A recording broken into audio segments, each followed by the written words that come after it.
Sí, muy buenas tardes o buenos días a los del FILA.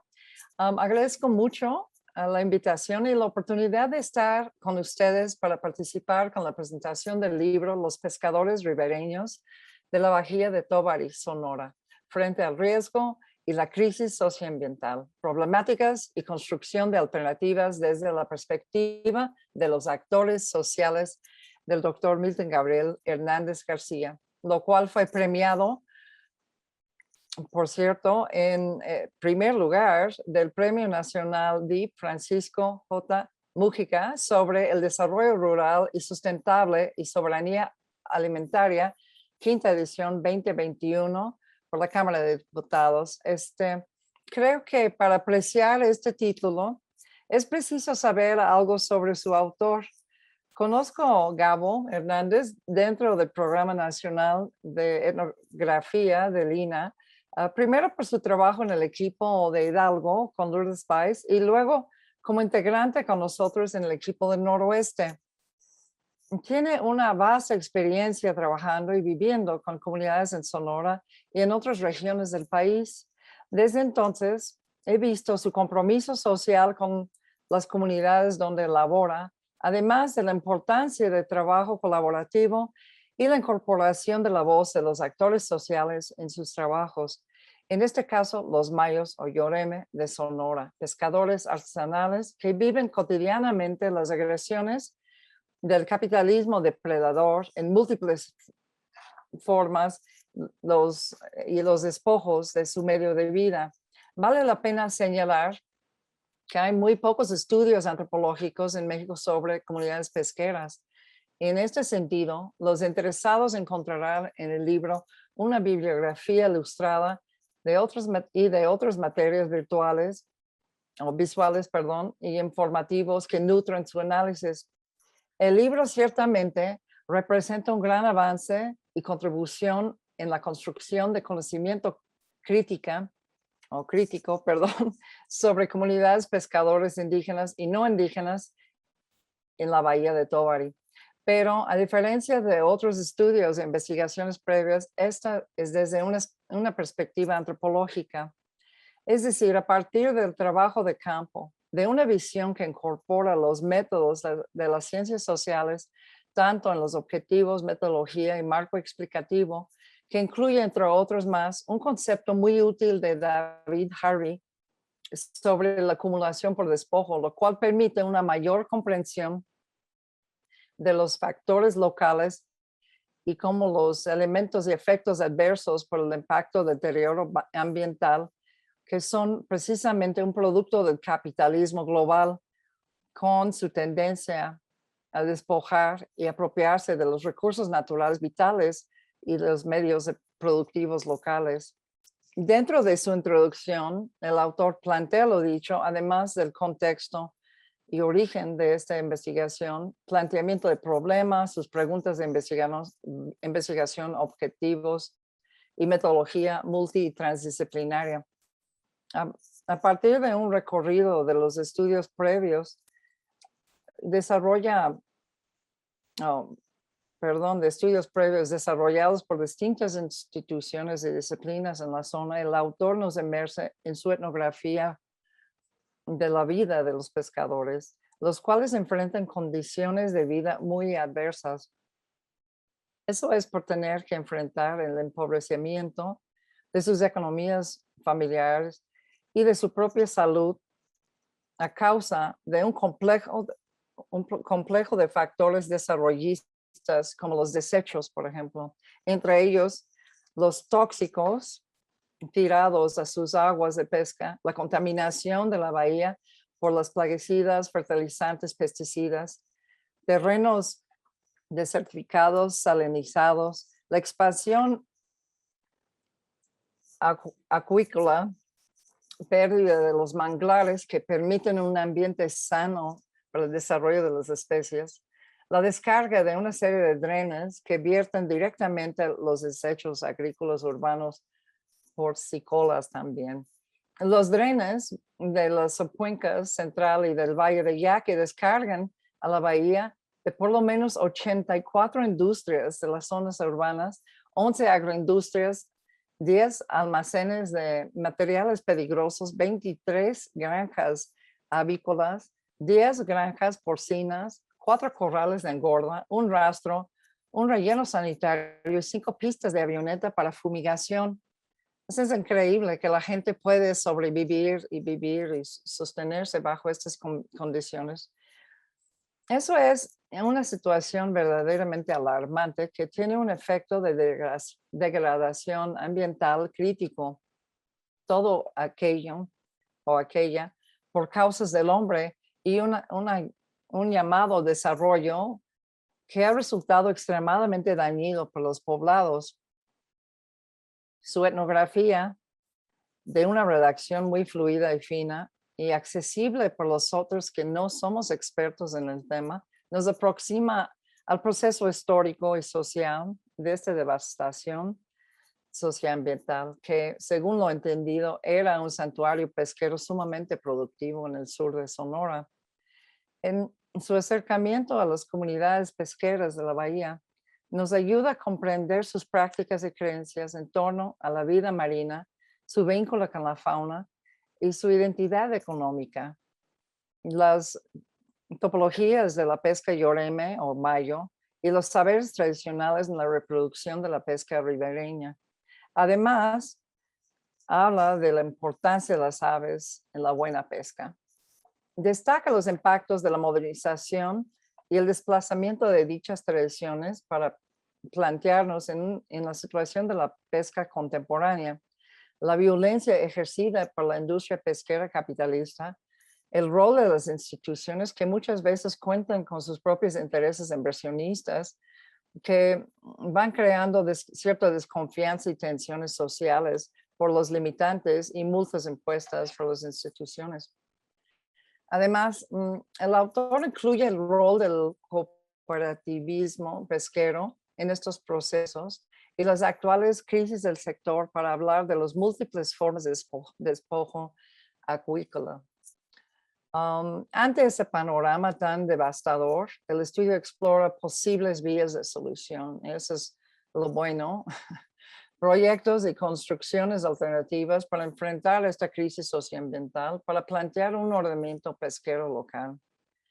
Al final incluye algunas de estas propuestas, los testimonios de los relatos bilingües sobre la bahía y el uso de bienes comunes que además de las imágenes ilustrativas a lo largo del texto, dan vida a la etnografía. Entonces, el libro ofrece una cartografía como vía para iniciar procesos de reparaciones de esta crisis. Para terminar, el estudio de este microcosmos nos sirve para reflexionar críticamente sobre estas situaciones afines donde las consecuencias de la destrucción ambiental en México y en el mundo está acabando con la vida misma. Cotidianamente estos fenómenos son evidentes para nosotros cuando vemos las noticias y los múltiples catástrofes naturales globales. Finalmente, muchas gracias, doctor Hernández, por este relevante libro, bien merecido de su premio. Espero que un amplio sector de la población en la misma Cámara de Diputados y los encargados de formular las políticas públicas se conocen y reflexionen sobre la obra para tomar las acciones urgentes necesarias para salvar este patrimonio biocultural en riesgo, pero con políticas que tomen en cuenta los que podemos pensar como los verdaderos científicos comunitarios, es decir, la gente y el conocimiento local, que sin ello estamos perdidos. Muchas gracias.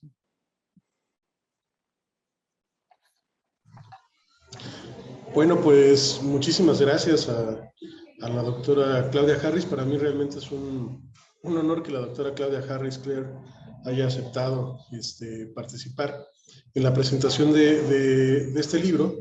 Y bueno, quiero, además de agradecer a ella, también agradecer a la Feria Internacional del Libro de Antropología e Historia de Lina y por supuesto de Viridiana y Alejandro, que nos dieron todas las posibilidades para que se diera esta presentación. Bueno, como ya comentaba Claudia Harris, ella es investigadora en la Dirección de Etnología y Antropología Social de Lina y además Fue durante muchos años también coordinadora del equipo noroeste del proyecto nacional Etnografía de las Regiones Indígenas de México en el nuevo milenio. Pues bueno, ahí en ese proyecto tuvimos muchos la fortuna de formarnos, de empezar a hacer nuestros pininos en el ámbito de la materia antropológica, y pues para mí siempre ha sido un gusto coincidir con la doctora Harris en espacios como lo que fue el proyecto de etnografía y en otros, por supuesto. Y bueno, además también decir que la doctora Harris conoció parte de este trabajo que ahora se presenta como libro, porque ella también fue parte de mi comité tutorial de lo que fue mi tesis, de mi examen de grado para el doctorado en desarrollo rural, y precisamente de esa tesis de doctorado, se derivó este libro, ¿no? Este libro que ahora les muestro, les pongo por acá en la versión impresa, que se puede acceder a él de manera impresa, y al ratito les digo la forma de poder hacerlo, y también de manera digital, de manera electrónica. Bueno, quisiera empezar comentando que este libro empezó, digamos, su historia se remonta al año 2003-2004, cuando en aquellos años, pues yo todavía no trabajaba propiamente en el INA, en el Instituto Nacional de Antropología e Historia, sino que más bien colaboraba en una ONG, en una organización de la sociedad civil, que se llama GEA, Grupo de Estudios Ambientales. En esta organización, quien era mi coordinador en aquel entonces y a quien le debo todo digamos, la posibilidad de haber accedido a trabajar en esta región, Alfonso González Martínez, coordinador del programa de gestión participativa hacia la sustentabilidad del Grupo de Estudios Ambientales, pues me pidió que fuera a hacer un trabajo de investigación participativa y comunitaria en esta región, para conocer de primera mano cuál era la situación de la bahía, de las comunidades pesqueras, y pues tratar de generar alternativas, generar algunas propuestas de solución para presentarle a las autoridades ambientales en aquel lejano 2003-2004.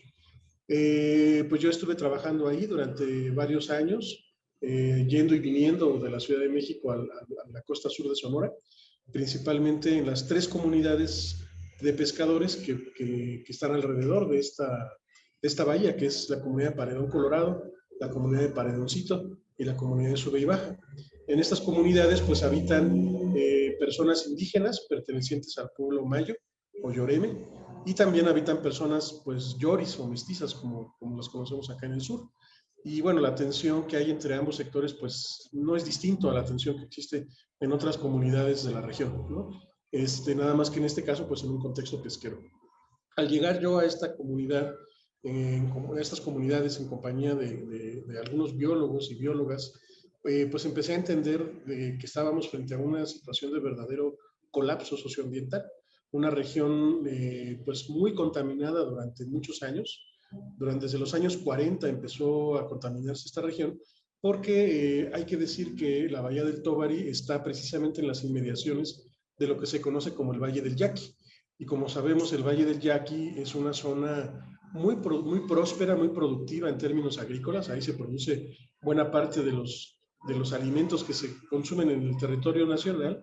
Se produce maíz, sorgo, hortalizas, en fin, cualquier cantidad de productos agrícolas. Pero desgraciadamente lo que no se dice o lo que poco se sabe es que estas aguas residuales con las que ellos riegan con muchos agroquímicos estas tierras, pues desgraciadamente van a parar a la costa, van a parar al mar. Y son precisamente estas comunidades pesqueras pues las que sufren esta situación de ver cómo descargan a través de, como ya mencionaba la doctora Harris, muchísimos drenes agrícolas pues descargan estas aguas. Entonces, pues hay un problema de contaminación, de asolve, no de ahorita, no de hace 5 o 10 años, desde los años 40 se empezó a darse este fenómeno, y bueno, eso ha generado pues que haya un colapso ambiental en la zona, que disminuya la productividad pesquera, que haya una alta incidencia de enfermedades de muchas índoles, desde enfermedades como insuficiencia renal, cáncer, y enfermedades dermatológicas, y no solamente desgraciadamente los agroquímicos llegan a través de los drenes agrícolas, sino que también llegan a través de las avionetas. A mí me tocó estar ahí en las comunidades y de repente ver pasar a las avionetas arriba de las casas volando muy bajo, que van esparciendo los agroquímicos que le ponen a los cultivos que hay en esa zona. O por ejemplo las granjas camaronícolas, que sí, efectivamente ahí se produce mucho camarón, pero es de este camarón de granja que para poder producirse se requiere la utilización de una gran cantidad de insumos químicos que también son descargados al mar. Entonces, es un modelo de desarrollo muy agresivo con la naturaleza y que, por supuesto, impacta no solamente en la economía y en la naturaleza, sino también en la salud de las personas. Entonces, pues yo lo que quería era seguir trabajando en esta región cuando, bueno, yo tuve la oportunidad de vivir directamente en estas comunidades durante 4 años. Y después cuando ya regresé a la Ciudad de México, que al ingresar a la maestría en desarrollo rural y participando también en el proyecto de etnografía de las regiones indígenas del nuevo milenio de Lina, pues traté de darle continuidad a los estudios que había iniciado unos años antes. Y entonces fue así como, bueno, mi tesis de maestría la hice sobre esta región y posteriormente la tesis de doctorado también, aunque ya para la tesis de doctorado ya no hablé solamente de la Bahía del Tóbari, sino que incluí otras 2 regiones pesqueras que también me tocó conocer en la costa de Sonora. Finalmente, la parte de lo que fue la tesis de doctorado logró ser publicada como libro, gracias a que, bueno, tuve la suerte, la fortuna de que me invitaran o de que me animaran a participar en este concurso que saca año con año la Cámara de Diputados, específicamente el Centro de Estudios para el Desarrollo Rural Sustentable y la Soberanía Alimentaria de la Cámara de Diputados, que año con año saca la convocatoria para el premio diputado J. Francisco Mújica, que es un premio de investigación sobre temas de desarrollo rural y soberanía alimentaria. Y pues justamente yo había estudiado la maestría y el doctorado en desarrollo rural, y entonces pensé que a lo mejor mi trabajo podría caber en este concurso. Quiero decir que yo pensé que a lo mejor iba a tener muy pocas posibilidades de poder ganar el concurso, porque regularmente cuando pues hablamos de desarrollo rural, casi siempre se piensa en campesinos, casi siempre se piensa en parcelas agrícolas, en agricultura, pero pocas veces se piensa en pesca, pocas veces se piensa en los pescadores. Y entonces, justamente fue a través de estos estudios que logré identificar que pues realmente los pescadores son un sector profundamente olvidado por las políticas públicas, pero también por la investigación antropológica. Existen muy pocas investigaciones antropológicas en México sobre la pesca, sobre los pescadores. Entonces, yo quería de alguna forma, a través de esta investigación, contribuir a llenar este vacío y decir, bueno, no nada más estamos hablando de campesinos en el ámbito rural, sino que también tenemos que reconocer a los pescadores y qué decir incluso de las mujeres pescadoras. Cuando se piensa en pescadores, casi siempre se piensa en masculino, pero yo descubrí en estas comunidades, bueno, descubrí para mí, ¿no? Porque yo lo ignoraba por completo, que también existen mujeres pescadoras que o participan directamente en la actividad pesquera, o sea, en el mar, o también trabajan desviscerando el pescado, descabezando el camarón, descarnando la jaiba o vendiendo el producto que sus maridos han traído. Entonces, las mujeres juegan un papel fundamental en la economía pesquera y desgraciadamente no ha sido reconocido durante muchas décadas por las políticas públicas dirigidas a los pueblos y a las comunidades pesqueras, que como un pescador me dijo alguna vez ahí en las comunidades, si los campesinos, y esto fue hace aproximadamente unos 5 o 7 años que me dijo, si los campesinos están olvidados por el gobierno, imagínate cómo estamos los pescadores, estamos todavía más olvidados que los que de por sí ya están olvidados, ¿no? Entonces, bueno, ya para cerrar, yo lo que buscaba con este libro no era solamente entender el problema, diagnosticar el problema desde la perspectiva de los actores comunitarios, desde la perspectiva de los pescadores, o sea, que no fuera mi mirada, aunque obviamente mi mirada está presente ahí, pero que fuera principalmente desde la mirada de ellos, pero no solamente para identificar los problemas, sino que lo que yo también buscaba era identificar, como ya decía Claudia Harris, posibles rutas de solución, pero no soluciones que el externo, que el que llega de fuera propone o impone, sino más bien propuestas de solución que surgieran desde la propia experiencia de los propios pescadores. Entonces creo que esto es lo que va a encontrar el lector o la lectora de este libro, un libro que sí diagnostica un problema socioambiental muy grave de años, pero que también busca construir alternativas. No es que sean alternativas definitivas o la solución mágica, para nada, pero sí estamos hablando de que busca proponer algunas alternativas para contribuir a la solución. Se propone, por ejemplo, la creación de un ordenamiento pesquero que surge de las propuestas de las propias comunidades. Se propone también un ordenamiento territorial para darle una mayor certeza jurídica y también una mayor posibilidad de saneamiento a las condiciones de contaminación de la bahía. Y por supuesto también se recogen algunas propuestas para regenerar la organización pesquera, para rearticular la organización pesquera que está muy desarticulada por muchos años de políticas públicas que se dedicaron a dividirlos. Y en fin, creo que es un libro que pues seguramente cuando uno lo revise, uno puede decir, bueno, adolece de muchos temas o hay muchos temas que no se tocaron con profundidad, pero hay otros que yo creo que sí se tocaron con la mayor profundidad posible o que me fue posible al menos en ese momento. Y pues ojalá que sea un libro que le pueda llegar a interesar, porque finalmente, aunque se presenta el estudio de caso de una región en específico, no es una situación diferente a la que se presenta en muchas otras partes del país, donde desgraciadamente las comunidades pesqueras viven en condiciones similares. Desplazamiento, despojo, contaminación, devastación socioambiental, problemas de salud, etcétera, etcétera. Entonces, ojalá que pueda ser un libro que inspire. Y bueno, también decir que este libro, afortunadamente, bueno, tuvo el interés de la Cámara de Diputados no solo para ser publicado, sino que también fue de interés por parte de la Comisión de Pesca de la Cámara de Diputados, donde también ya se presentó, y los diputados integrantes de la Comisión de Pesca se interesaron mucho y están ahora dándole seguimiento a la problemática de la bahía del Tóbari, y es un poco lo que a veces uno busca también, ¿no? Que no solamente la investigación antropológica se quede en el puro registro del dato o en la pura interpretación de una realidad compleja, sino que también trate de aportar soluciones. No es que con esto pretendamos que la antropología va a solucionar todos los problemas, ni mucho menos, no somos los salvadores, pero sí creo que podemos aportar desde nuestra propia disciplina para por lo menos visibilizar, y no solamente eso, si se puede también ayudar o contribuir a buscar soluciones a las problemáticas sociales que está viviendo la población. De hecho, uno de los mandatos de la Ley Orgánica del INAH precisamente es ese, realizar investigación sobre las problemáticas del país, de la población, para precisamente desde nuestra propia expertise, desde nuestra propia disciplina, pues contribuir a buscar ayudas y soluciones. Pero finalmente teniendo muy claro que las soluciones que van a tener validez y que van a ser viables, pues son las que provengan de la experiencia de las propias comunidades, ¿no? Que no, finalmente no es el antropólogo ni cualquier disciplina la que va a venir con una varita mágica a solucionar las problemáticas que hay.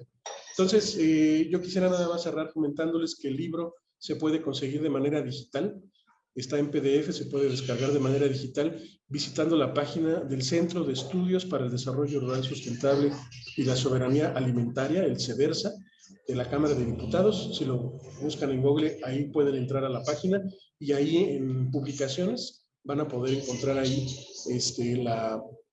la descarga digital. Y también, si alguien está interesado en obtener la versión impresa, el libro es de acceso gratuito, de manera impresa, entonces basta con ir a la Cámara de Diputados, específicamente al CEDERSA, y solicitar que les obsequien este libro.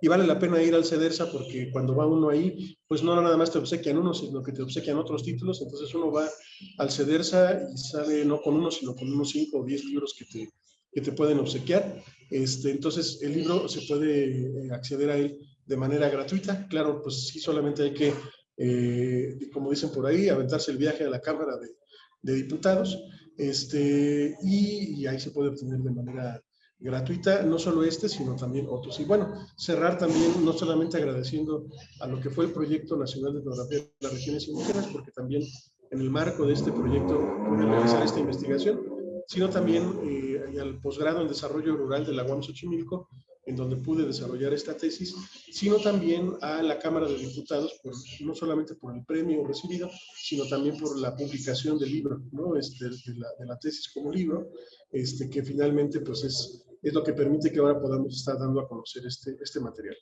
Pues muchísimas gracias por ahora y no sé si Claudia quiere agregar algo, aprovechando que tenemos Pues sí, un poquito de tiempo. como tenemos un poco de tiempo, sí me gustaría que pudiéramos así dialogar un poquito. Me gustaría saber o si puedes compartir alguno de los retos que enfrentaste dentro o sea, estando en una situación de investigación de campo, donde estás entre la comunidad que queremos escuchar su voz, que muchas veces es descalificado por expertos, y en este caso creo que tienen soluciones muy viables, y estar entre ellos y las otras instituciones y inversionistas o los otros elementos ahí. Si nos puedes hablar un poquito sobre algunos de los retos que tuviste para elaborar el trabajo de campo. Sí, pues a lo mejor me gustaría, aprovechando, muchas gracias por la pregunta, creo que algo que a mí me llamó mucho la atención e incluso me desconcertó fue el hecho de que cuando yo estaba trabajando en aquellas comunidades, un poco gracias también al esfuerzo y la organización de las cooperativas pesqueras, estamos hablando ya de hace aproximadamente 10 años, se logró que se gestionara un recurso con la Comisión Nacional de Pesca para realizar un dragado de la Bahía del Tóbari que pretendía, vamos a decirlo así, rehabilitar ecológicamente este lugar tan contaminado y con tanto asolve. El problema fue, y eso es algo que uno trató que nosotros tratamos de posicionar, fue el hecho de que, o sea, el dragado los pescadores estaban de acuerdo con el dragado, veían que el dragado era necesario, de hecho ellos mismos lo habían solicitado, fue un proyecto que se llevó varios millones de pesos. El problema fue que cuando se diseñó y se planeó el dragado, se hizo sin tomar en cuenta el conocimiento ecológico tradicional de los pescadores. Entonces los pescadores tenían muy claro en dónde había que dragar, en dónde no, en dónde las corrientes naturales permitían o posibilitarían mejor la realización del dragado.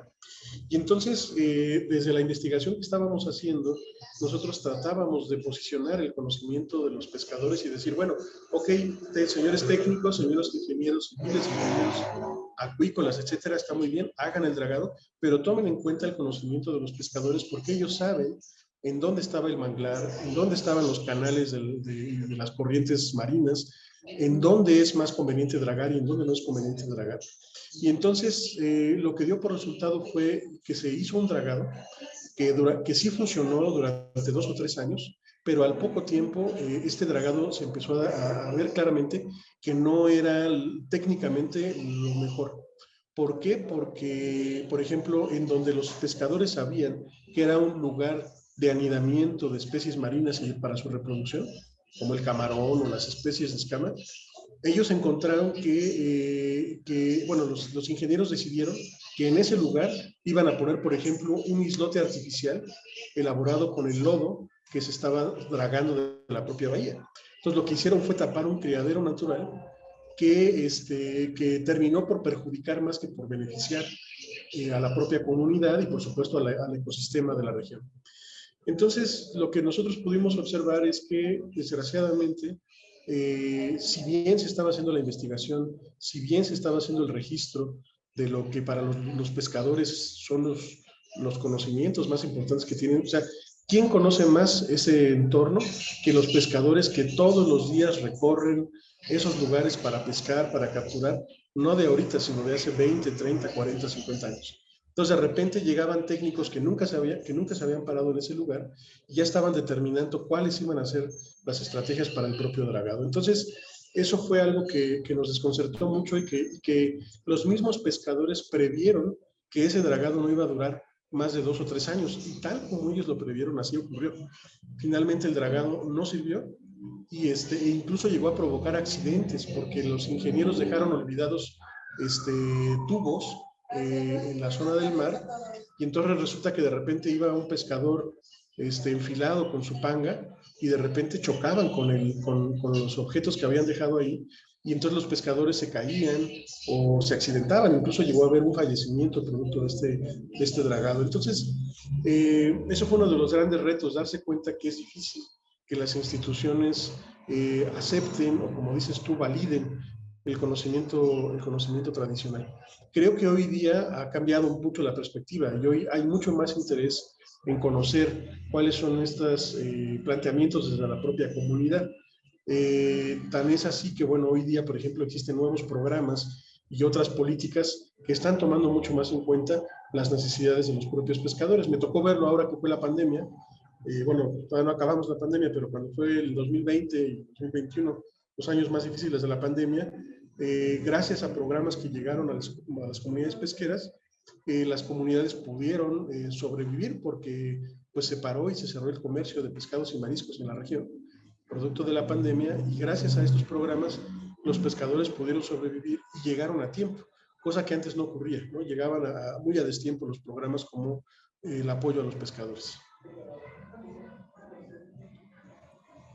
Sí, la otra cosa que me gustaría, no sé si puedes comentar, son cosas que se escuchan, ¿no? Como cuando se muere el mar, ¿qué va a pasar? O sea, se está viendo situaciones gravísimas de la sobreexplotación de la industria pesquera en el oriente, en muchos lugares del Pacífico, en el Atlántico Norte. Entonces estamos viendo una degradación general de los mares. O sea, y no sé si puedes hablar un poco acerca o sea, de esta destrucción a nivel como global. Claro. Bueno, aprovecho este comentario, esta pregunta que me haces para mencionar algo que, bueno, no he hablado ahorita al respecto, pero se puede encontrar en el libro, el especial vínculo que tienen las comunidades con el mar. Estas comunidades pesqueras consideran al mar como una entidad sagrada. De hecho, para ellos existe una entidad, un dueño del mar, una dueña del mar, a la que le llaman la abuelita del mar, así lo conocen muchas personas, pero que las personas mayores de edad, los mayos, los indígenas de mayor edad, la refieren como la Bagüe Hamyola, la abuelita del mar, ¿no? Entonces, para ellos existe una relación muy intrínseca con el mar, al grado, por ejemplo, de que cuando un pescador fallece, dicen ellos, el mar se pone bravío, el mar empieza a encresparse, ¿no? Porque dicen las personas de ahí, el mar conoce, sabe cuál es su gente, ¿no? Sus pescadores, y entonces es como una forma de avisar o de recibir a ese pescador. Entonces, para ellos, para los mayos de esta región, el mar es una entidad sagrada. Entonces, ellos están realmente preocupados porque están conscientes de que la degradación marina o la devastación de los océanos a nivel global, pues es algo que los está impactando a nivel local también. Porque tienen muy claro que lo ven, ¿no?, cuando salen a pescar y cada vez se encuentran menos especies o menos producción, como ellos dicen, de las especies que ellos más trabajan, ¿no? Como puede ser la curvina o como puede ser la jaiba o la lisa o el camarón, etc. Entonces, lo que ellos están viendo claramente es pues lo que ya instituciones globales como la ONU, por ejemplo, ¿no?, el panel de expertos internacionales, han diagnosticado. La mayor cantidad, del 60% de las pesquerías a nivel internacional, a nivel global, están sobreexplotadas, lo cual quiere decir que, y además de esto, pues el tema de la contaminación, el tema también del cambio climático y de la acidificación de los océanos. Entonces, sí estamos frente a una situación grave de devastación de los océanos y desgraciadamente en un país como México existe muy poco interés en los océanos y en los mares. Es impresionante, pero casi nadie sabe, por ejemplo, que de hecho tenemos más frontera con el mar que con tierra. Es decir, la frontera que tenemos con Estados Unidos y con Belice, con Guatemala, es inferior a los más de 11,000 kilómetros de frontera que tenemos con el mar a través de dos océanos, Océano Atlántico y Océano Pacífico. Somos de los pocos países en el mundo que tiene acceso a dos océanos distintos y que tiene tantos puertos y comunidades pesqueras. Pero todo está concentrado en la plataforma continental, en la parte terrestre. Entonces, realmente existen muy pocas políticas públicas durante años, ¿no?, para proteger, para conservar la vida marina. Ahorita, en los últimos 10 años, ha habido un boom de organizaciones, ONGs que están, como Oceana, como COBI, Miparajá y muchas otras organizaciones que están tratando de posicionar el tema de los océanos y de la salud de los ecosistemas en los océanos como parte fundamental, digamos, de la conservación de la biodiversidad frente al cambio climático, frente a la contaminación, etcétera, etcétera. Pero evidentemente sí estamos frente a una crisis ambiental que se expresa no solo en los bosques, en las selvas, en los ríos, sino por supuesto también en los mares. Y parte de eso es de lo que se trata de reflejar también en este libro. Y uno diría, bueno, ¿y qué tiene que opinar o decir un antropólogo al respecto? Muchísimo, porque son precisamente las comunidades costeras, las comunidades de pescadores, las que más tienen este vínculo con las comunidades pesqueras, con la parte marina del entorno, y los antropólogos podemos mostrar mucho de cómo viven estas comunidades pesqueras que tienen este vínculo con el mar.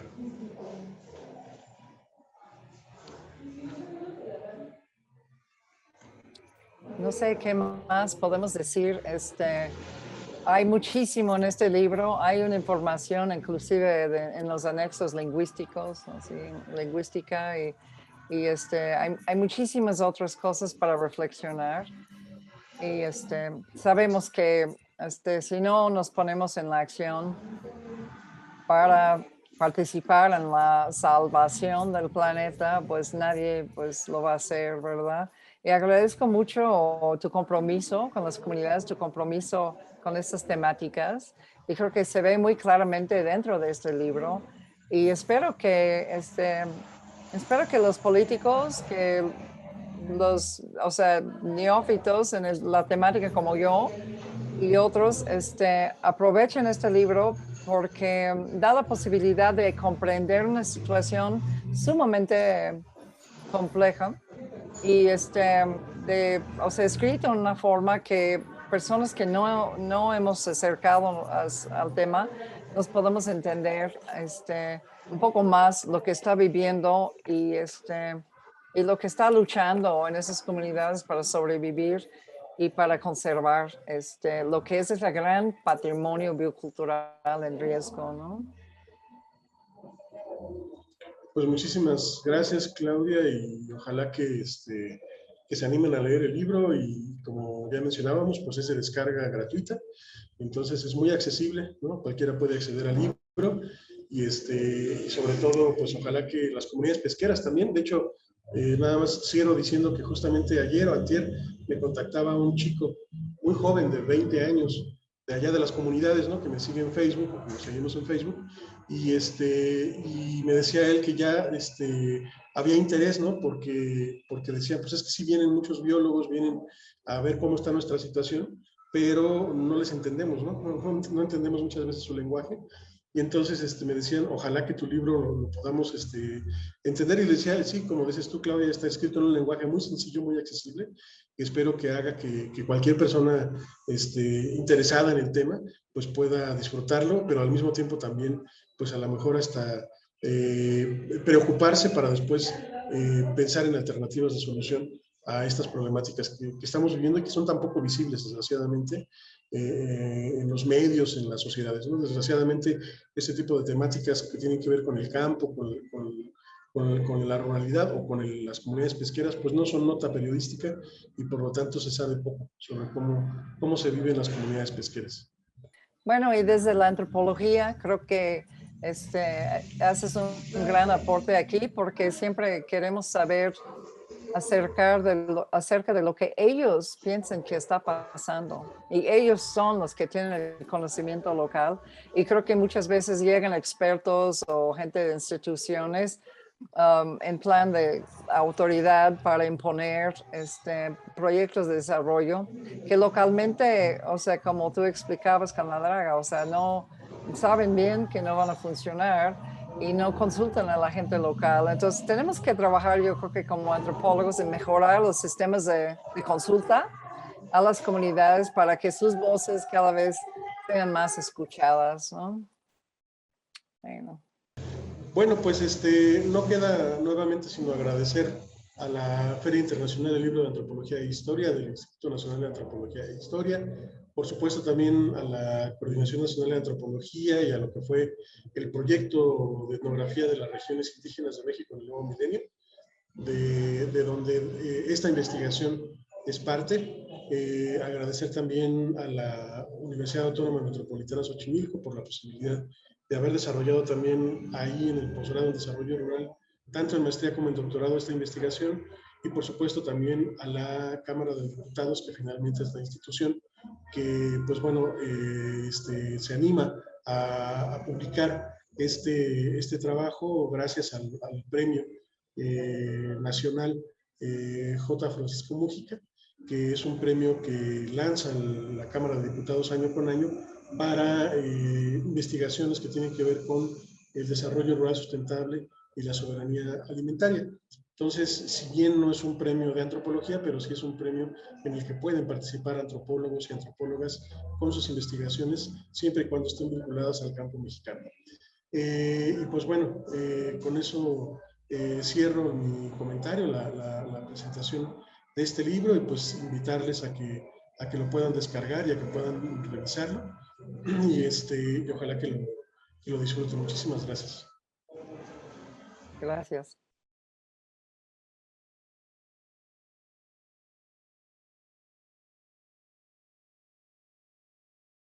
Gobierno de México.